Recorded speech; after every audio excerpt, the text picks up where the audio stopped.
My father owns a small delivery service that operates out of Farmington. We mostly deliver small packages out to the middle of nowhere that are too much of a hassle for the larger delivery companies to bother with. My dad is the only employee, and we have a few pickup trucks and a trailer. One day, we get a delivery out to Window Rock, Arizona, on the Navajo Reservation, which is about 2 hours from Farmington. My dad gets the call for the job while he is chilling with his Navajo friend, Travis, and his girlfriend. Travis mentions how he's got family in Window Rock that he hasn't seen in ages and suggests they go with him. I was about 6 or 7 at the time, and it was the summertime, so Dad decides we'll go down together. He can do his delivery really quick, and then while Travis sees his family, we can go check out the Window Rock, which is, for those who don't know, a big rock face with a large hole in it that goes to the other side. It's pretty cool. We had to convoy in separate trucks since my dad's was loaded down with freight. We decided to bring along some talkie-talkies so we could communicate with one another. We spend our time in Window Rock. Everything is generally uneventful, and we start heading home along the old highway with my father and I in front, and Travis and his girlfriend in their truck behind us. I honestly don't remember most of Window Rock trip, but this next part I can never forget. We're somewhere on the highway between Window Rock and Gallup. It had just rained earlier in the day, and the road was kind of slick, so we were taking it pretty slow. On the left side of the highway there is nothing but sandstone cliffs, and on the right side there is a huge field separated from the road by a small barbed wire fence. We crest the top of this hill, and down at the bottom of the hill we see what appears to be a very large dog just sitting back on its haunches in the middle of the road, facing the cliffs. My dad calls over the radio, "Hey Travis, do you see that big-ass dog?"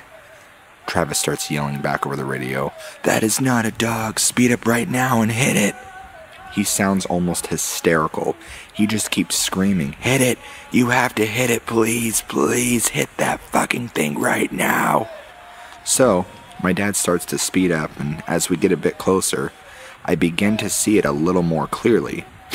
It's covered in this brown, wiry, matted hair that appears to have dried blood all over it. It's still facing the cliffs, but the moment our headlights hit it, it turns and looks right at us, and it has a face. I don't know how else to describe it other than a mix between a bear's and a human's face. It looks twisted and distorted and almost in pain. As we get closer to this thing, we start to realize it's actually pretty huge. Though it was still sitting on its haunches, it is about shoulder height with the hood of the truck. We get literally inches from hitting it when it lets out this scream that sounds like someone screaming as their lungs were filling with water, and it leaps backwards, towards the field, landing just on our side of the barbed wire fence. Then, with another leap, it was gone from sight. Travis's comes in over the radio again. "Holy shit, keep driving, we have to get out of here, we have to go faster." He kept repeating that last part. We have to get out of here, and we have to go faster. Pretty soon, we are speeding like crazy, and just as we start to come near the outskirts of Gallup, we get pulled over. Travis pulls his truck over with us. Naturally, this makes the cop, a Navajo man himself, very on edge, and he immediately asks why Travis felt the need to pull over as well.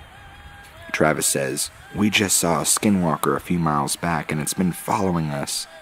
The officer immediately turns white, stammers something about a verbal warning, gets in his car and takes off. We do the same. We didn't see anything else that night, but when we got home, Travis refused to let us leave without taking some kind of Navajo totem thing that was supposed to keep it away.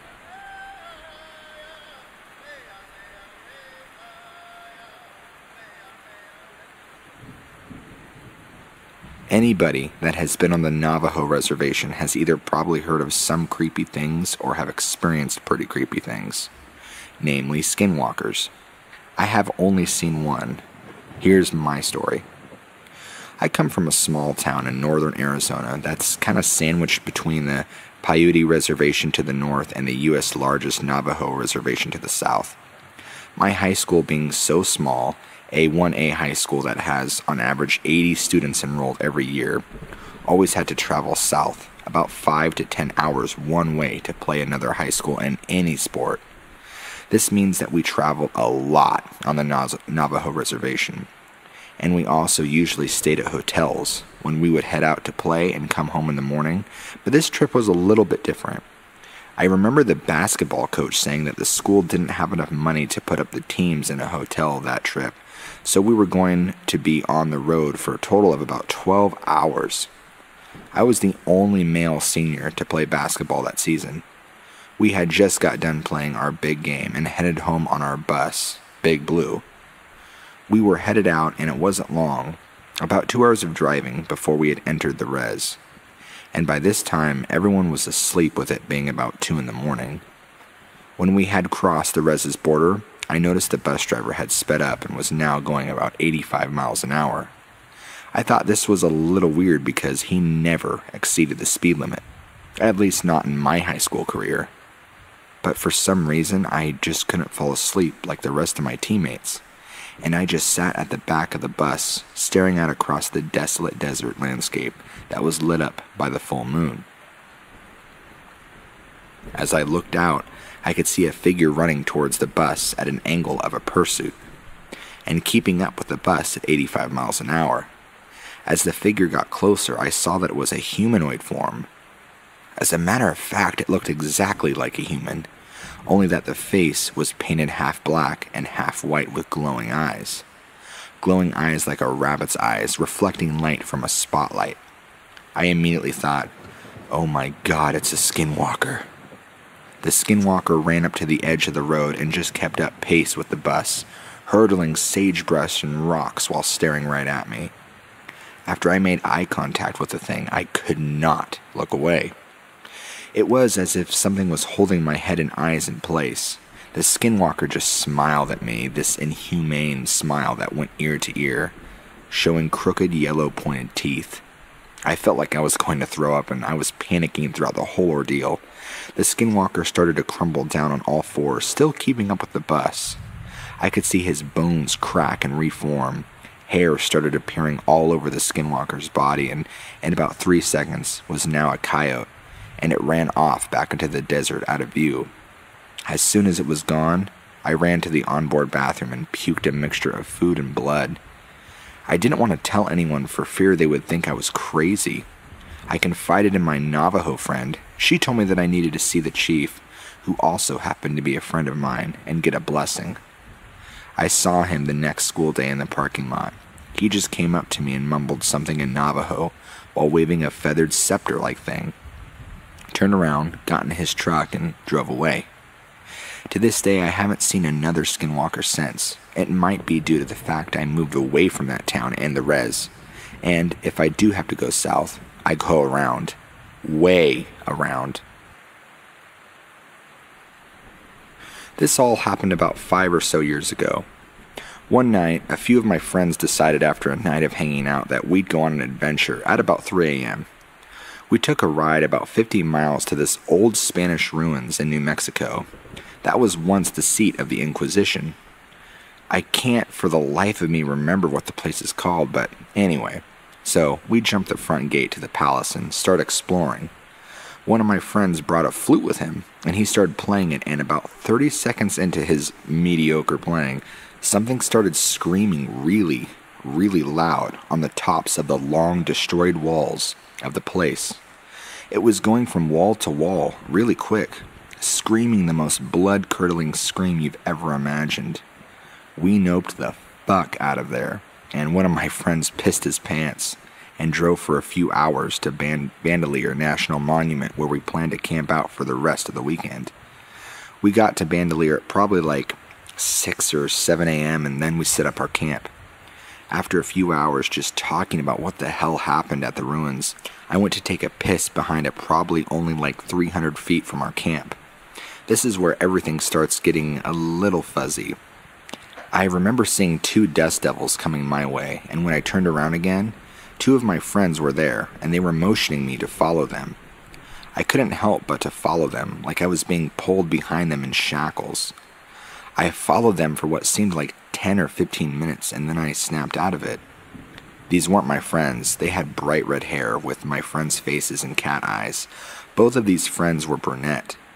I stopped walking and they looked at me with probably the most terrifying gaze I've ever seen.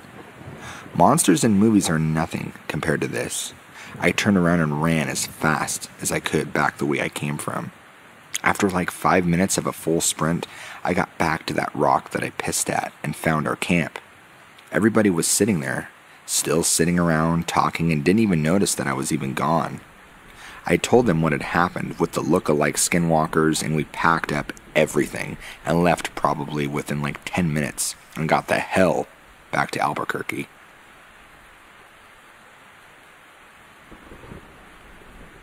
I was a kid when this happened. My uncle and I were finishing up chopping and gathering firewood for my grandmother because it was getting dark. Driving back on a dirt road at about 30 miles an hour, give or take 5 miles an hour. I had this awful sense of just being watched. Before I could turn to look out my window, which was the passenger side, my uncle quickly shouted, "Don't!" I completely froze. My heart felt like it was beating out of my chest and then completely stopped when I heard a tap-tap on my window. My uncle sped up and was loudly praying in my native language. I didn't know what was going on and thought it was over till our truck suddenly dipped from the bed. My uncle then started saying, "Look at me, and don't turn away," over and over. Then I heard it again, tap, tap, but from the window behind me. It was getting harder for me to breathe, and I wanted to cry. A minute or two passed, and the truck dipped again. My uncle looked around and sighed. It was quiet besides the truck and the road. He looked at me and said, "We will ask your father to do a prayer in the morning, so the evil will forget our faces." Basically, that's the Navajo to English equivalent of what he had said.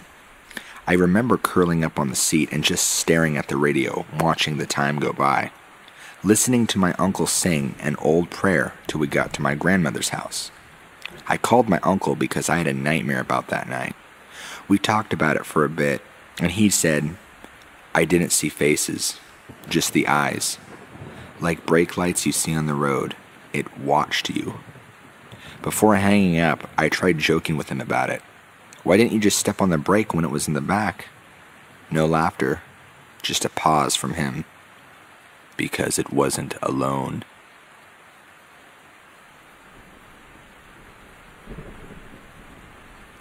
As many of you might already know, many Navajo people, including my own family, are very reluctant to speak about skinwalkers because it is believed to attract their attention. Well, I, however, grew up away from the Navajo Nation and was very naive about the subject. When it came to skinwalkers, I was an absolute skeptic. My mom used to tell me a story of how back in the 80s, when she lived with her siblings and my grandparents, still in Shiprock, but the southern outskirts, about how she and my aunt saw a skinwalker just outside their driveway under a streetlight.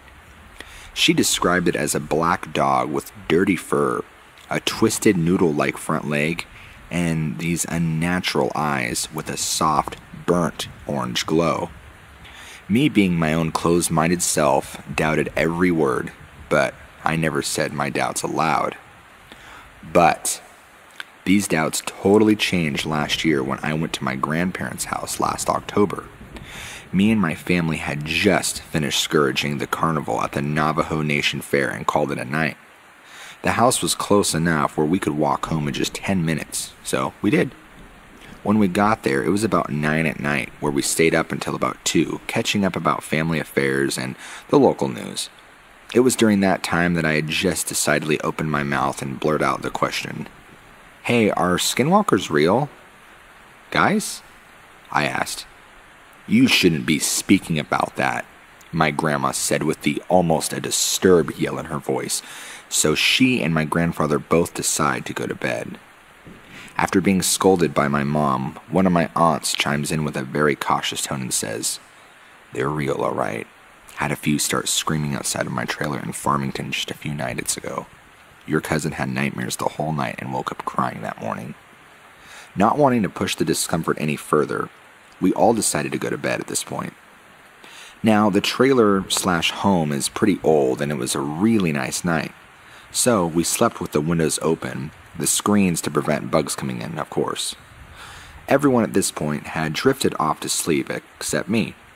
Well, because my mind was still just going a million miles a minute about skinwalkers and wondered if I ever encounter one while here on the reservation. As a kid, I was told it's taboo to think about skinwalkers because it can still call their attention. That's when shit totally hit the fan for me.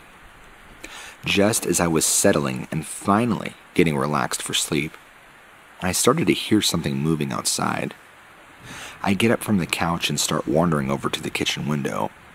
In the trailer, all of the rooms have the lights out, so the only visible light that can be seen is from the porch light out front. I was thankful for this because I told myself if it really was a skinwalker outside, then hopefully it wouldn't notice me seeing it. So I muster up the courage and take a quick scan of outside. From the porch light, all I can see is the dusty ground and the vehicles that my family drove along with some of the old metal trash cans that stood beside the road.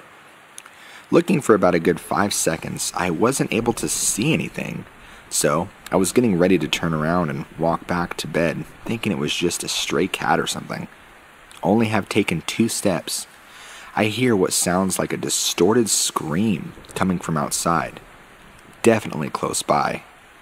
The fear rising in me, I look outside again, and there I see it for the first time. A coyote-like figure was staring at my direction from behind the cars, just outside of the reach of the porch light. Only it looked awfully wrong and gave off an evil vibe just from seeing it. It was gray with very disheveled hair, and a horrific orange-red soft glow came from its eyes. I noped the hell out and ran back to the bedroom. It was at this moment I had begun to also notice an awful stench in the air that smelled kind of like rotting meat. I started trying to wake up my mother, who was like, "Oh my God, it's almost 3 a.m., what do you want?" I immediately began in a shaken voice, "There's something scary outside." And then she said, now annoyed because I woke her up, "Ugh, it's probably just a stray animal or something. It's the res. Animals wander all the time at night." She obviously wasn't getting the drift of what I was saying, so I screamed, "There's some Blair Witch Project shit going on outside, Ma." Well, that got her attention. What are you talking about?" she said, and then we heard it. The thing outside started making more of its dreadful like screams and started what sounded like thrashing outside on the ground. Hear that? That's what I'm talking about. So both her and I got back up and looked outside the window, and the coyote thing was making its way to the door. It walked with an odd limp and dragged its back right leg as if it was a handicap. We could hear it start to scratch against the door and make this odd, muffled moaning sound. My mom went and got my dad, and they both started shouting in Navajo all sorts of words, telling the thing to go away and saying it's not welcome here. Well, all this commotion was enough to get the rest of the trailer up as they came out into the hallway. The only thing my mom did was turn to them and said, "Skinwalker," while proceeding to point to the door, while the noises were still happening. Apparently, they already knew exactly what to do as my grandfather got out a handgun from the drawer and a bag of ashes. He coated a few bullets and loaded them into the gun and went straight to the door. Yelling out more Navajo that was too fast for me to even comprehend, he swung open the door and fired twice. Nothing. The thing managed to escape before my grandpa could even put a bullet in it. "That's the fastest one I've ever seen," said my grandpa. Next thing you know, my aunts and my parents are freaking out about what had just happened, saying stuff like, "What if it comes back tomorrow?" And "It's sauce, does that mean we're targets now?"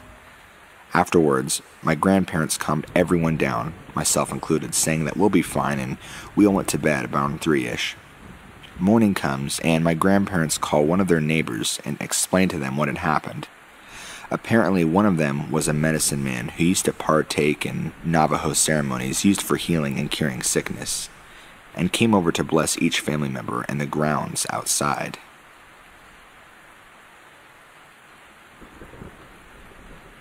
This is my father's story, written from his perspective. When I was about 11 or 12, we lived in a small house made of mud and stone. a lot like our house now. It was two of my brothers and I in the house. Everyone else had gone to Jimmy's Fest and left us to tend the sheep. We were getting ready for bed when we heard the dogs going crazy outside. Thinking it was nothing more than just coyotes howling in the distance, we told them to be quiet. We began to drift off into sleep and the dogs would not shut up. Somehow, I was able to go to sleep for a few hours. But then I woke up very late in the night. It was very quiet and still in the house, save for my brother snoring and breathing. I realized I needed to use the outhouse and woke up my brother to take me there. He teased me about being scared, which I certainly was. We went out with our flashlight to the outhouse, and the dogs began with their crazed barking in the sagebrush, going from one place to the next. My brother went first, and I waited outside for him. While waiting, I tried to follow the dogs with my flashlight. Suddenly, there was a very loud whine from one of the dogs, and then everything went quiet again. It was really too quiet for that time of year, to be honest. Not even the sheep were making any noises.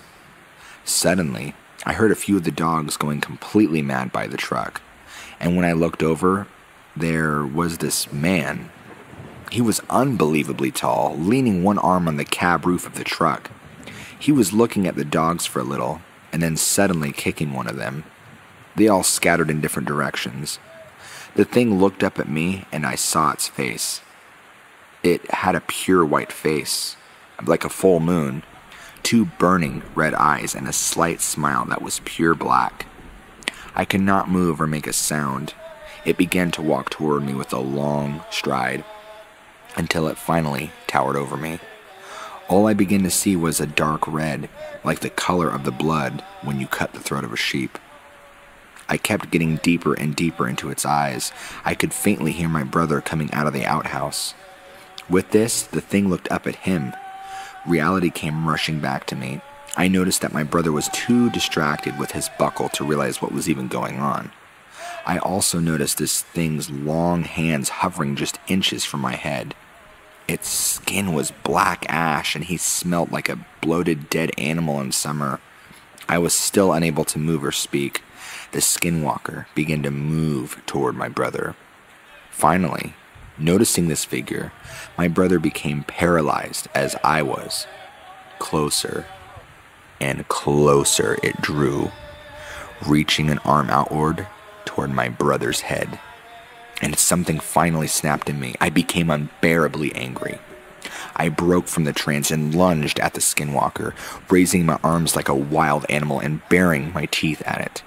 A growl came out that I never knew I could make. I became more and more angry at the thing that was trying to hurt us. It kept that smile at first, but the angrier I got, the more that smile faded.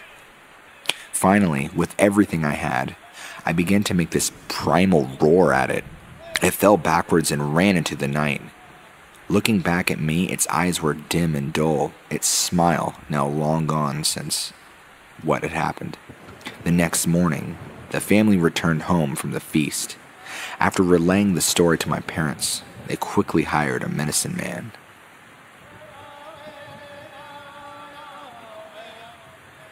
Whenever my mom would take us on a road trip to her hometown on the Navajo reservation, I'd occasionally ask her to tell me a skinwalker story along the way. I remember every story she's told me when we were driving through miles of nothing at night. Luckily, nothing ever happened to us during those drives. Anyway, this is one of those stories, and it came from my auntie. So my auntie and some of her friends used to party a lot back in the day. They'd hop up in a beaten-down van and drive out to the boondocks and just drink and have fun. Of course, this all took place on the Navajo reservation after sunset, and on this particular night, that's what they were doing. Everything was going good and whatnot when all of a sudden, they hear what sounds like rocks being thrown at their van. Everybody gets quiet as they wonder what the hell is going on. The sounds of rocks being thrown stops, and then suddenly, something jumps on top of the van roof. I should mention my family owned a white van that we would use for road trips because it had enough room for all of my brothers and me. So imagine a young me being told this story in a van. Terrifying. Everybody starts panicking as the realization sets in and hurry to lock every door. My auntie jumps in the driver's seat and tries to start the engine. But of course, the beaten-down van refuses to start up. Whatever is on the roof is still up there making banging noises, and at this point, like it's jumping up and down. My auntie is freaking out when she then sees a hand with long nails reach over the roof and start scratching the windshield. At this point in the story, my mom would take one hand off the steering wheel and scratch the windshield to simulate it. Then, whatever was on the roof jumps off. Everyone is still freaking out, yelling at my auntie to start the van, and she keeps trying. And that's when she sees the skinwalker walk up to the driver's side window and stare at her just a few inches away. Well, that's when my auntie jumped in the back and started praying for her life. Minutes pass and the skinwalker appears to leave. My auntie hops back in the driver's seat and gets the van to start, and off they go.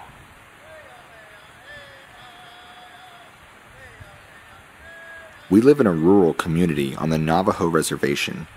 My aunt and her two brothers were home alone while my grandparents had left for the evening to attend a chapter house meeting.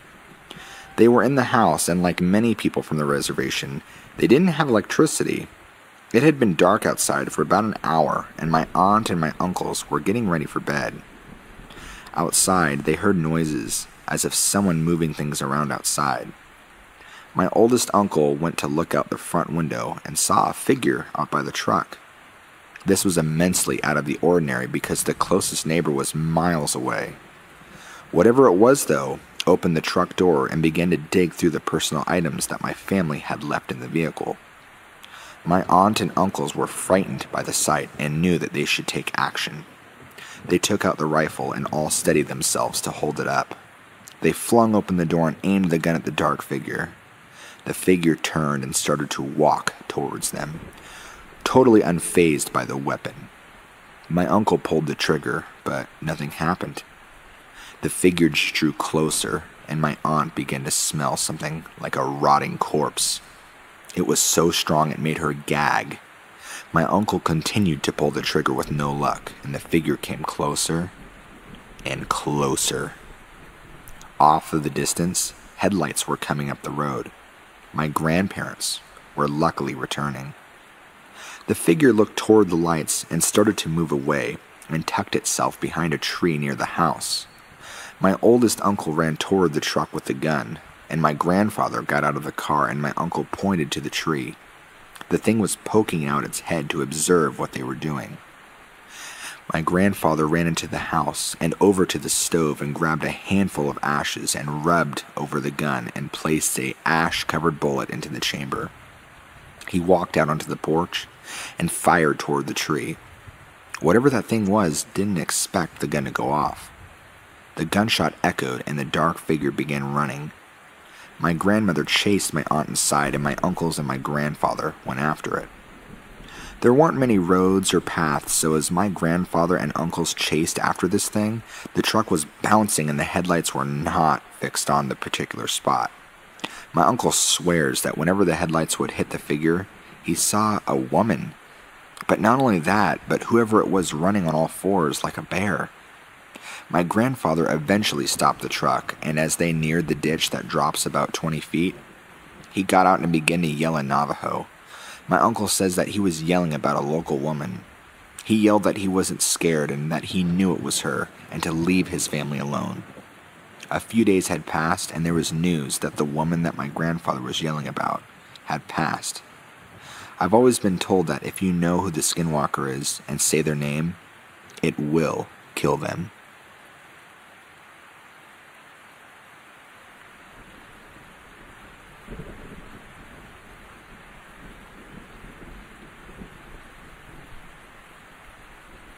So, no clue if it's applicable here, but I figured y'all would get a kick out of this.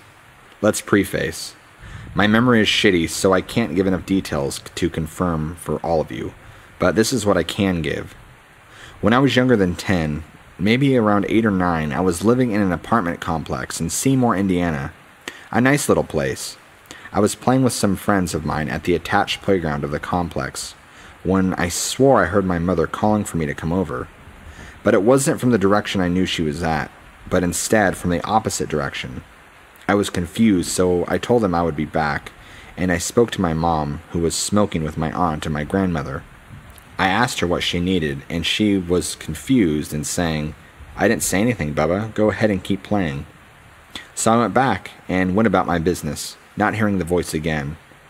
I swear up and down, though, that it was her voice. A few years down the road, I was watching an episode of Found Tapes, that old mockumentary show that used to air on Animal Planet. It was the Skinwalker episode, and I remember feeling a chill down my spine as the event from my childhood went through my head once more. At that moment, I felt I had narrowly avoided an encounter with one of these things. I don't have any records of hallucinations, and the place where my mom was smoking was at least a good 3 to 4 minute walk away from the playground. Can't really say on the matter of this if it was a real encounter, but I figured it was enough to finally post it on the internet. I hope you guys find this interesting, and I'll answer as many questions as I can. Winter of 2017. Around December, if I remember right.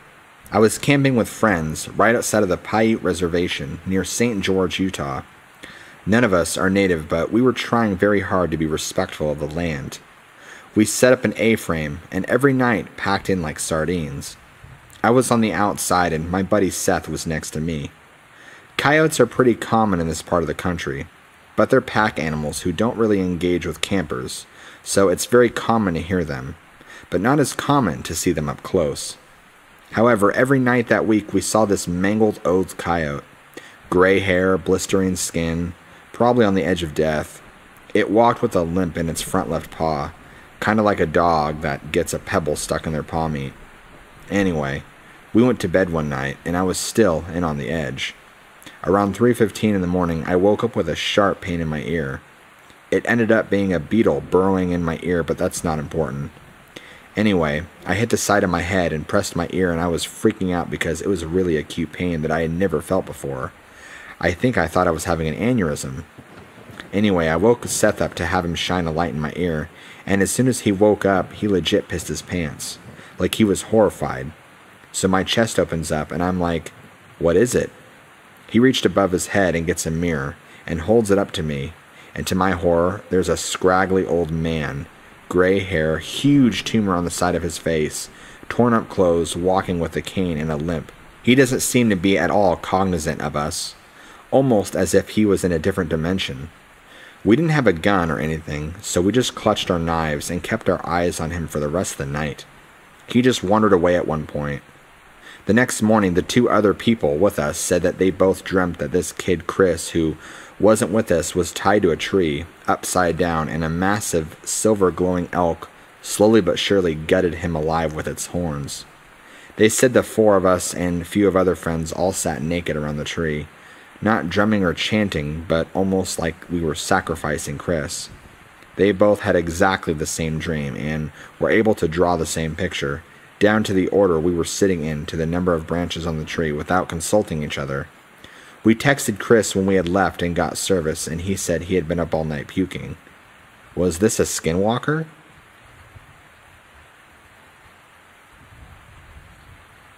So, my father used to be a federal judicial officer for the Mexican government, and his jurisdiction would change from time to time on a case-by-case basis. He was very young and passing by a village around 8 p.m. when they stopped at a cantina for some food to continue on the road ahead. Back then, only sheriffs or very top officials had vehicles, but the rest of us had to use public transportation to get around. Except for them, it was free at least. They stopped to eat and make conversation with the locals when an older gentleman asked where they were going, and my father says there's no buses or taxis in this village. He and his friends were planning to walk about an hour and a half to the next town that was down a dirt road. The old man looked surprised and asked, "You're going through there right now? Don't you know the story?" To which my father replies, "No, they're not from that area, and it's just a simple walk, no problem. And besides, they were armed, so they laughed it off." The old man seemed a bit pensive when he continued and told them that there was a story from the village that people don't walk that road at night because of 3 demon pigs. My dad and his buddies laughed, but the old man was not amused. He was serious. He began to tell them that people have walked down that road at night and have gone missing, and that he and others have seen the cause. 3 demon pigs. My dad laughed again, but the old man ignored him. He went on to say that when he was younger, he had a run-in with said pigs. He said it was late at night and was walking back home to his village on the old dirt road from his cousin's the next town over when he suddenly heard a voice. He turned to see 3 pigs, black hair like that of a warthog and eyes as black as night. He couldn't see the natural reflection of light that animal eyes usually had and was come over with a sense of dread and fear. And so they began to speak and laugh. The man was terrified and couldn't muster the will to move. They spoke vile things about this man's family and spoke of a gruesome death, each pig speaking with a different tone.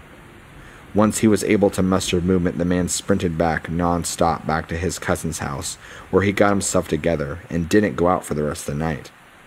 My dad listened, as he's respectful, and didn't say anything smart this time, but still insisted he was going to walk the dirt path with his buddies as he had to. And so the old man offered him a ride there, free of charge, saying he didn't want them walking there at night, whether they believed him or not. And that is the end of my father's recounting.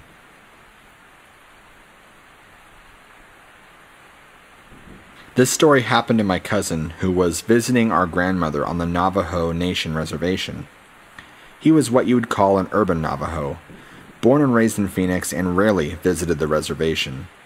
He was raised in the church and was aware of certain Navajo taboos and folklore, but didn't heed any or abide by any. Him and his older brother used to stay at our grandmother's during the summer and help out with chores and livestock. They called it sheep camp. However, sheep camp was a summer lodge or cabin in the mountains where you took the sheep during the summer months to graze. Being from the city, I guess, they just liked the term sheep camp, when in reality it was just our grandmother's permanent residence. Like most rural residences on the reservation, old automobiles and appliances that no longer work piled up in the front yards due to a lack of transportation or waste management options. There was an obsolete refrigerator from the 80s on the far left side of my grandmother's porch, and a broken-down muscle car from decades earlier. The car was more of a skeleton, a forgotten remnant, that rested about 30 feet far off to the left in perfect eye-line sight from the porch. The model of the car I cannot remember, but the windows had all been busted out and the upholstery weathered and cracked. The desert sand reclaimed most of it. The tires were shredded and half buried.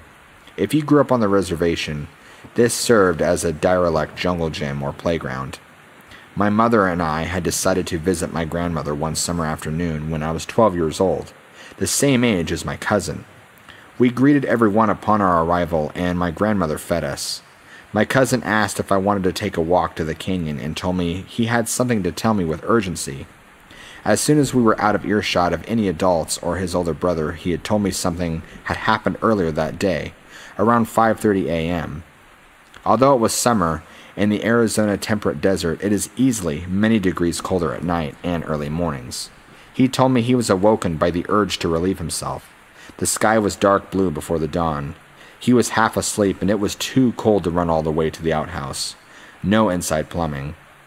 So he continued to say he darted to the left to pee behind the old refrigerator and off the porch.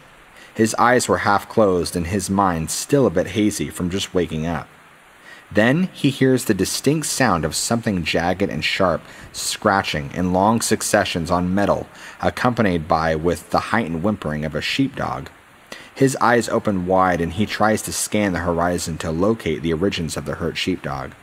Initially, he thought he saw the dog trapped in the car, but there were no windows or glass obstructing the dog's escape from the wreckage. He witnessed the dog clawing and scratching to fight its way out of the window frame of the driver's side, its front paws clawing at the outer shell of the driver's door, making the sound of nails on a chalkboard. He finished urinating and dazedly took one step off the porch to help the dog out of the car. Suddenly, he freezes in his tracks as a cold, wicked laugh rips through the early dawn air. His eyes immediately fixate on where the laugh originated from, inside the car. He rubs his eyes and focuses his gaze on the dog, and his eyes follow along the dog's torso. And then he sees that something has its arms and claws wrapped around the waist of the dog, preventing it from escaping. At this point, the sun had inched and crept over the mesa and turned the sky from a pale blue to a pale yellow. The pale yellow light reveals that the driver's side of the car is completely covered in smeared blood. He jolts back inside and bolts the door behind him. He doesn't tell anyone because he was paralyzed with fear. Fear that if he talked about it, nothing would stop it from busting in the door and killing him, his brother, and our grandmother. I inquired about what it looked like, or if he even saw what had been holding the dog against its will. He said it looked like a werewolf, but a sickly werewolf with mange. He noted that it was hairy, but you could see almost dry, cracked gray skin underneath. He said before he ran, he slouched down to see what was holding the dog inside the car, and whatever it was grinned. Its wicked smile was filled with sharp, jagged teeth beaming from side to side. In all honesty, I thought he was lying to me and trying to scare me, thinking I was some dumb, uncivilized rezzer who would believe a werewolf tale. We spent some time in the canyon playing on boulders and throwing rocks into a small stream. I had all but forgotten what he shared with me, until we made it back to my grandmother's house. That's when he asked if I wanted to see the scene of the crime. I was skeptical at the time, until we walked up to the car in question. I couldn't believe it. There were tufts of bloody, multicolored dog fur caught in the window frame, and the bloody paw prints and smears on the outside of the driver door. There were long scratch marks from the dog everywhere. Not sharp enough to cut through the metal, but enough to make a slight indent, as if the nails were scratching down with so much pressure that the protein from the nails, or whatever nails are made of, buckled and gave way, filed down on the metal. I stood there in amazement and fear. All we did was throw dirt on the blood markings, and I haven't spoken of it until right now. Side note, the sheepdog wasn't murdered. We spent all late afternoon looking for her. The dog was a female. We later found her under an abandoned manufactured home on the property. She was afraid to come out for a couple weeks, so my cousin said he always brought her food and water for the remainder of the summer break.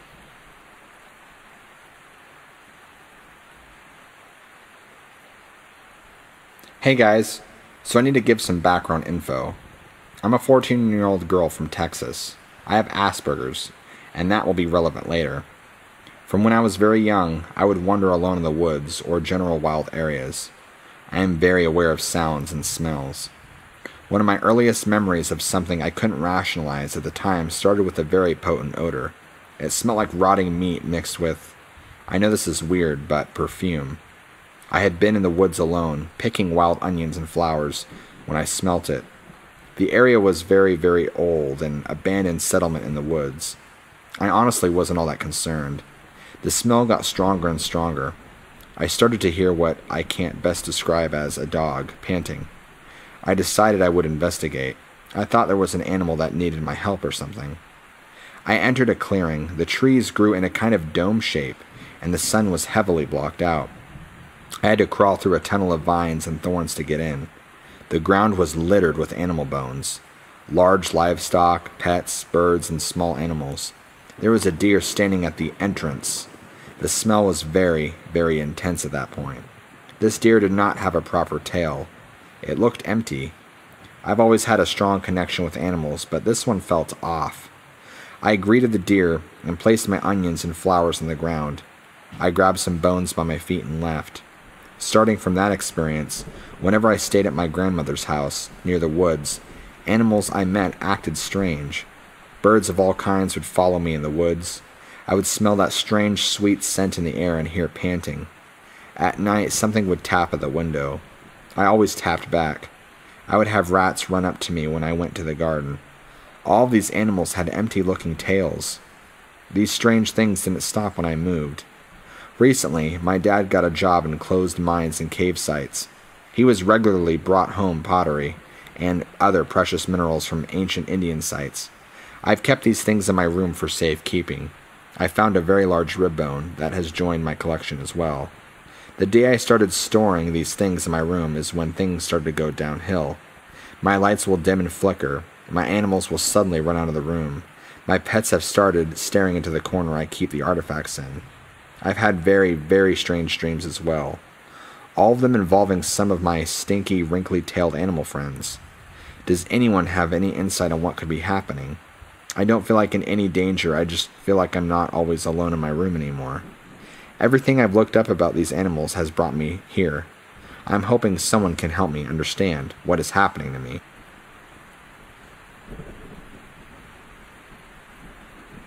I have been hesitant on posting any story, mainly due to the fact that I don't want anyone ever thinking that I, or the person the story is about, is crazy. Although saying this actually happened sounds very cliché, but I could assure you the following stories are true. Now, before I begin the first story, just for a bit of background, I am an intern for a church that does work on a Navajo reservation site, helping the community on people's homes like roof repairing, repainting, and interior fixing. 8 to 5, good pay, and nice people, so overall, I'm happy with this. And, as a bit of a disclaimer, I'm not trying to offend Navajo tradition in any way. This is just a first-hand story on what is currently happening on my trip. Over the past 2 months of the internship, I have begun to grow fairly close with some of the residents on the reservation. One lady in particular that I got to know pretty well was the superstitious type. Like said, never be outside at night or other random seeming things to me like that, but the biggest taboo I knew was to never mention, mainly because I was told by my superiors, was Navajo folklore like skinwalkers. However, one day it was very different in the sense that the question was just burning within me. I was on my lunch break after wrapping up painting parts of her house, and she sits next to me on her porch, and we talk for a while. But finally I feel comfortable enough to ask her about any folklore, about werewolves or anything of that sorts. I didn't really expect a response. I thought maybe she'd quickly say no and then change the topic, but if anything, I was more scared I may offend her. But to my surprise, she turns her head looking toward the outside scenery, hesitates, but then says, "Yes, I know some, and I've experienced it too." She proceeded to tell me a description on the apparent equivalent to a werewolf. To paraphrase what she said, werewolves look like normal people, but masked in white paint covering their face, arms, and chest. Their whole body as white as a corpse, covered with black symbols quite possibly related to devil worshipping. More specifically, they are gravediggers and necromancers as well. They dig bodies up only to steal jewelry, although they may perform other acts to corpses, as she quickly strayed away from going into too much detail about that point. Werewolves also get their power from the devil. That is how they are able to possess such supernatural strength and endurance. I was surprised to hear this, although I figured werewolves wouldn't look anything like that in Twilight or Scooby-Doo, although deep down I thought she sounded a bit crazy. Before I could ask more questions about these werewolves, she began to tell me her own interaction with these supernatural beasts, and her story still gives me chills. She explained that one day, her and her husband were driving on the curvy roads alongside the mountains, only to find a woman with her face covered by her hands, and was kneeling in the middle of the road, appearing as though she was crying. The woman looks up towards the car's headlights to reveal the very same white paint and sacrificial symbols mentioned previously. Her husband honked his horn and quickly slams on the brakes, only to be too late, and he hears the loud cracking sound of the woman's bones and the splash of blood all over the windshield. Once her and her husband stopped the car safely and processed what the hell just happened, they quickly run over to the spot where they hit the woman. However, once they reached the spot, there was no body. But not only that, there was no trace of blood either. Just as a side note, this part of the reservation had some cliffs, but it was relatively flat land, so it would be obvious to tell where someone is, especially if they just got hit by a car. Puzzled by what the possible explanation could be for this occurrence, her and her husband drove back home, trying to neglect the thought that they just witnessed a werewolf. However, being the non-paranormal believers they were at the time, they tried to just close this occurrence off as them just losing their minds. As interesting as her story was, this got me thinking, is it possible for this werewolf story to be true? Or is this her own way of describing a skinwalker or other supernatural phenomenon because she didn't think I knew what a skinwalker was? This question kept circulating through my head. Shows you could expect, the following nights made it harder for me to sleep comfortably. Because of that, during the work days, I would feel more and more mentally drained, almost paranoid. At the end of week around 6, I think, I was sitting in the car driving back to the church site and was in the mental state of mind where I was half awake and half asleep. My buddy was driving and claimed that he wanted to pull over to the gas station that was near the church to grab a couple of snacks to munch on during our debrief time in our cabin. Since I was too tired to argue, I said fine and laid my face against the window and tried to doze off while waiting for my friend. However, I had the weirdest feeling that I was being watched. So naturally, I opened my eyes and looked out the window. I saw nothing. However, when I turned my head, out of the corner of my eye, I thought I saw a white figure, just as the woman described previously. I looked back and nothing was there, but I swear I saw something. Since it was beginning to get darker outside, I quickly sat up in my seat to readjust my vision. But when I looked back out the window, it was almost as though the figure had vanished. Perplexed, I stepped outside the car and looked around, but there were no trace of a creature even existing. My buddy comes back to the car and questions what the hell I was doing. Debating whether or not I should tell him, I decided to just say, "Oh, I'm just getting some fresh air. Let's head out." The following days have been worse for me. My mood is getting worse. I'm feeling way more paranoid that something is out there. And at night, I can almost swear that I can hear screams in the far distance. Everything outside just looks 100 times scarier too because there's barely any outside light, just because of the moonlight. So everything has more of an exaggerated appearance. But believe me, I know I sound crazy, but the worst part is that if I tell anyone, they'll think I'm crazy too. So I've been debating whether or not I actually saw the werewolf that the lady described, or if it was just my tired eyes playing tricks on me. I hope someone can find some sort of answer to this werewolf mystery. Also, if you have any similar paranormal stories like this, please tell me. I'm trying to do my best to become more aware about this kind of thing. If I can find anything, then I will give you a future update.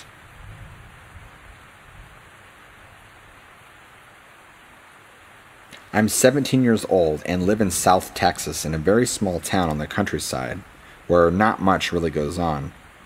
Because of the lack of excitement in spring break, a friend of mine decided to throw a ranch party about 25 minutes out of town. Everything went well at the party and was a good time. At about 2 a.m., everything started winding down, and I thought I should be back and heading out soon.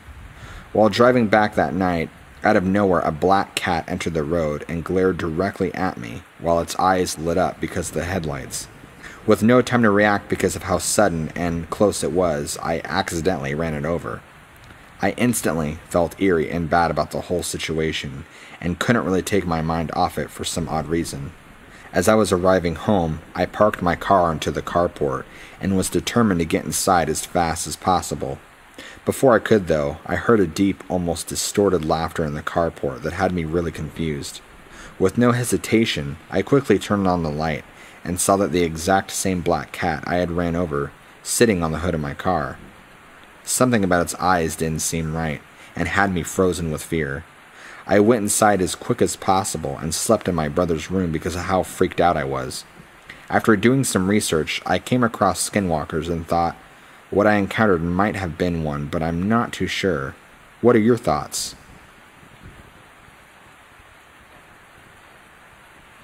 I live next to a graveyard. Not sure how relevant that is, but just thought I'd throw that out there. But the other day, I was eating some lunch. Across the dining table is a back door with a screen door, and my dog that was next to me started growling, and I could see his hair standing up. So I looked to the door, which was open, but the screen was closed, and I see an owl standing right in front of it in broad daylight, just watching. I felt uneasy for some reason, but decided to walk up to the door because I've never seen an owl up close before, and it was very pretty. I stood there watching it as it watched me, and suddenly it opened its mouth very wide and just sat like that for about 30 seconds or so. I was confused, so I decided to tap the glass to see its reaction, and it just ran away, like on 2 feet, and ran in my wooden backyard.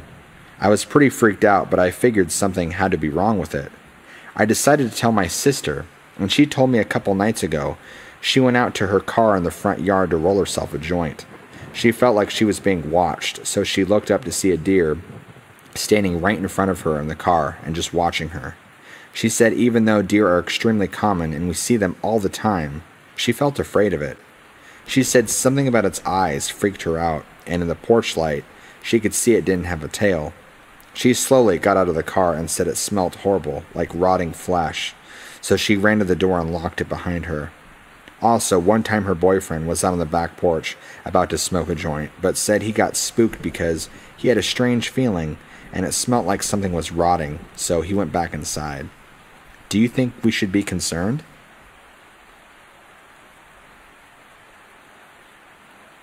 There is a small community called Church Rock that is a few miles outside of Gallup, New Mexico.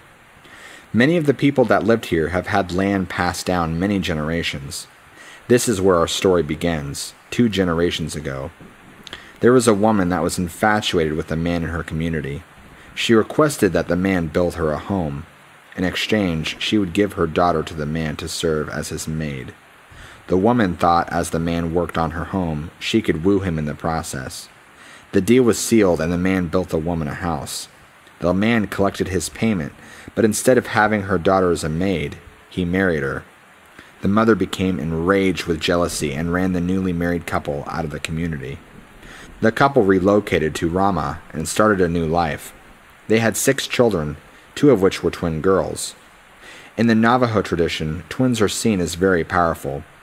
In the mythology of the Navajos, the children of the sun were twins, and so they are held in very high regard. This is the story from one of those twin girls. The family began the construction on a new home. While they were building the house, the children would play outside as the adults worked. As they were playing, the older twin noticed an animal emerge from the woods. It was a coyote. Usually coyotes are very skittish and avoid humans at any cost. The coyote made its way closer to the girl. A strange smell filled the air, like something dead. The coyote came right up to her. She said that the coyote didn't bite her, but instead put its mouth over her mouth and began to suck the breath from her. It was at this point that she lost consciousness. One of the adults that was working on the house saw what was happening, and everyone rushed toward the coyote and the girl. The adults yelled and shouted as they ran towards them. The coyote darted back into the woods, and the girl fell to the ground. She was blue. The family worked fast and were able to resuscitate her. The incident resulted in the family going to see a medicine man. He told them that it was the grandmother, still harboring jealous feelings toward her own daughter and her family. They had a prayer done, and it was thought to be the end of it. Later, the family received news that the grandmother had died. As the years passed, construction on the home continued and the twin girls continued to grow. The family had built the first story of their home and moved in. The twin sisters shared a bedroom and slept together on a king-size bed. It was a hot summer night, and the family kept all of the windows open to keep the rooms cold during the night. One night, the older twin arose to use the restroom. The family kept a small light on in the hallway. She got out of bed, walked down the hallway, and did her business. She returned to bed after that. As she was covering herself up, she happened to look up and froze in horror. There, at an open window, was a coyote, its eyes shining from the hallway light. The window was pretty high, and so the coyote had to have been standing on its rear legs. The girl was frozen with fear and made complete eye contact with the coyote. It was then that she noticed the same smell, the smell of death, rotting, and decay. She snapped and ran out of the room screaming and crying. She ran to her parents' room and got her father. He ran into the bedroom, half expecting it to be a figment of his daughter's imagination. But the strong smell hit him, and there was the same coyote still standing at the window. The father yelled and ran to get his rifle. The man ran out of his home, but the coyote was gone. The family tried to comfort the little girl, but she sobbed until morning. Again, the family sought out a medicine man.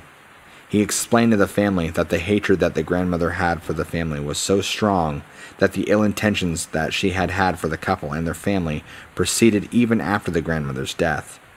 When the family was blessed with twins, the grandmother knew of the strength it would bring the family, and so she wanted to get rid of one of them. The older twin recalls these events vividly and swears that the coyote that attempted to suffocate her and the one at her window were one and the same. Even the scent of death was familiar, the second time she encountered the creature. She hasn't seen it since that night and is very grateful for that. Summer of 2013. I'm driving a packed U-Haul through a remote section of the Navajo County with my 28-year-old daughter following her in her car. Middle of the night, pitch black, and the only radio station I can get was KTNN, which is the Navajo Nation. The DJ had been playing old school country, but switched it up, and suddenly the cab of the truck was filled with the otherworldly sounds of the Bear Creek Singers. We had just passed the turnoff to the ghost town of Zenith. Nobody lives out there. It's just devoid of life.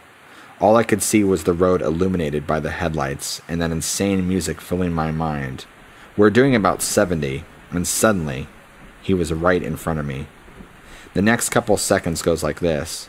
There, illuminated in the headlights, is a figure on all fours, walking across the highway directly in front of my speeding truck. In place of arms and legs, this creature had 4 long sticks, and the body was draped in a colorful Navajo-style blanket. No head, just those sticks moving back and forth, slowly propelling him across the road in the middle of the night. I swerved the truck and just missed him. Looked in the rear view and saw him in my approaching daughter's headlights. Then watched her car make the same last-second maneuver to avoid running him over. I was stunned and just kept driving, and reassured that she was still behind me. 30 minutes later, we pulled up to her new digs in Snowflake, Arizona, and her first words to me was, "What the fuck was that?" For the record, she is an LDS and almost never swears. Since that night, I myself have moved to Snowflake and driven that same lonely stretch of the 277 fairly often at night, but never while listening to KTNN for fear of creating conditions that would result in a repeat of the incident. I inquired with my native friends up here, and the only advice was, don't tell that story anymore.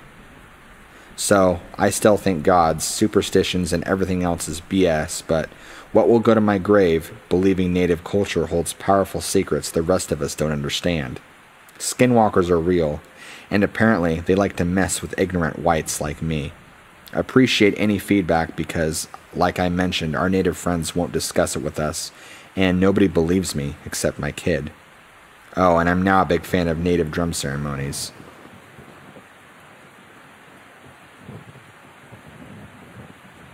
I swear, on the highest honor I can muster, that everything in this story is true, related as lucidly as possible, all true no matter how badly I wish it wasn't. There isn't much to do in the rural parts of Pennsylvania, what some call Pennsyltucky. Like most parts of rural America, popular pastimes include drinking oneself into a stupor and driving unsuspected 1983 Ford F-150s double the speed limit down narrow, rarely maintained roads. I, however, occupy myself when I can by hunting. It gets a bad rap as barbaric, cruel, and just downright mean, but I've always found solace in the forest that it's impossible to find in the cramped, too close for comfort atmosphere of a small town. This particular season, I was out in early November in a forest in the foothills of the Appalachians, a few minutes away from my home northwest of Harrisburg. It was late in the fall season, and the steady flow of foliage tourists, what locals call leaf peepers, was beginning to trickle to a stop. Some trees were still burning a fiery red-orange, but most were beginning to wither, foreshadowing an unusually harsh winter. The falling leaves created a curtain of decay which moved like a sandstorm in slow motion, shrouding and isolating me from my surroundings and crunching softly under every footstep.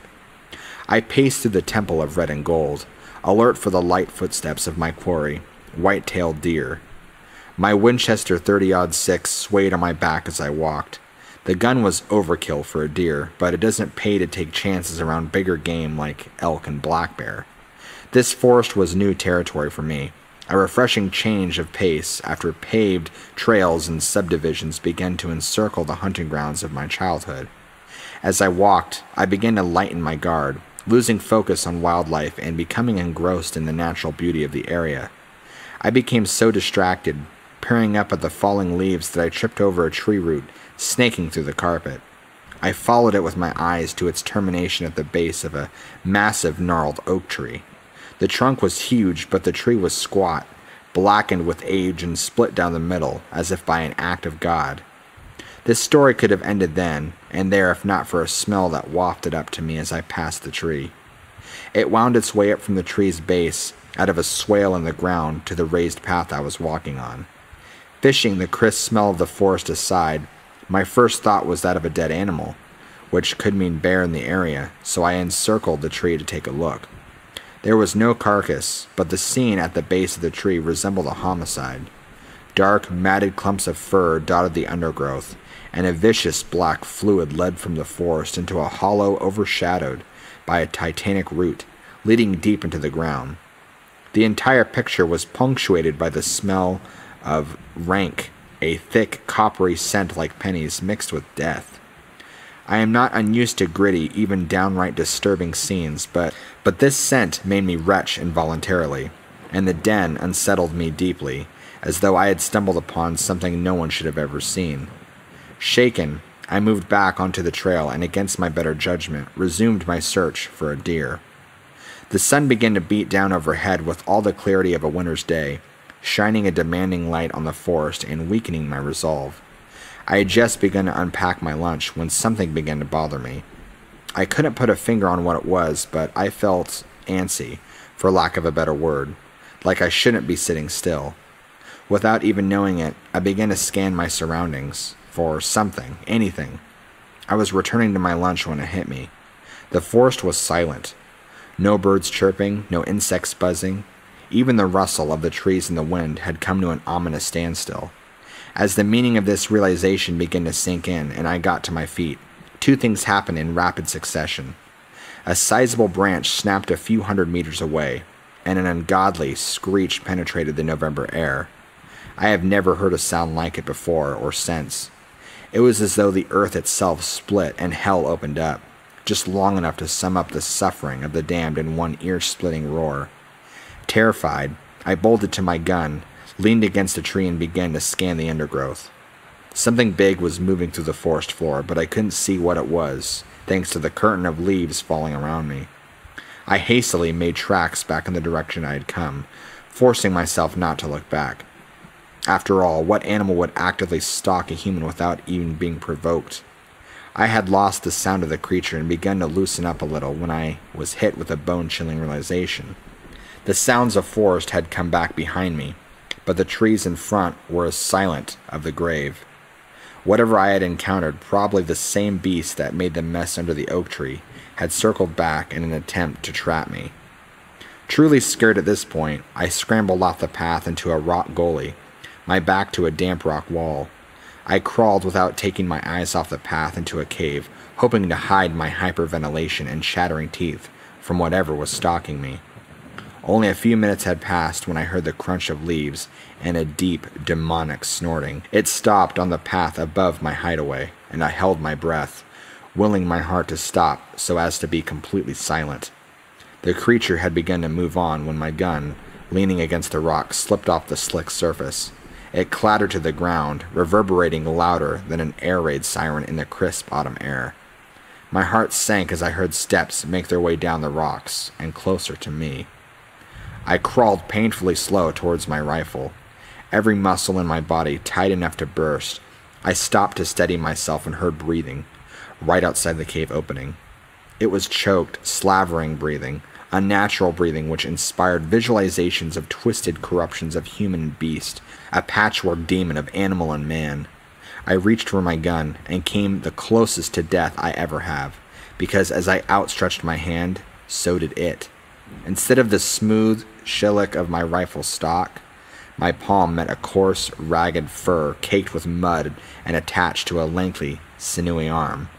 The beast screamed, and as I shouldered my rifle and fired blindly out of the opening, I caught a glimpse of a yellowed fang and one blood-red eye, an eye that reflected a hatred more ancient than man, a hatred that said, "This is my forest. You may have altered it through your presence, corrupted it, but I was here before you, and I will be here after you."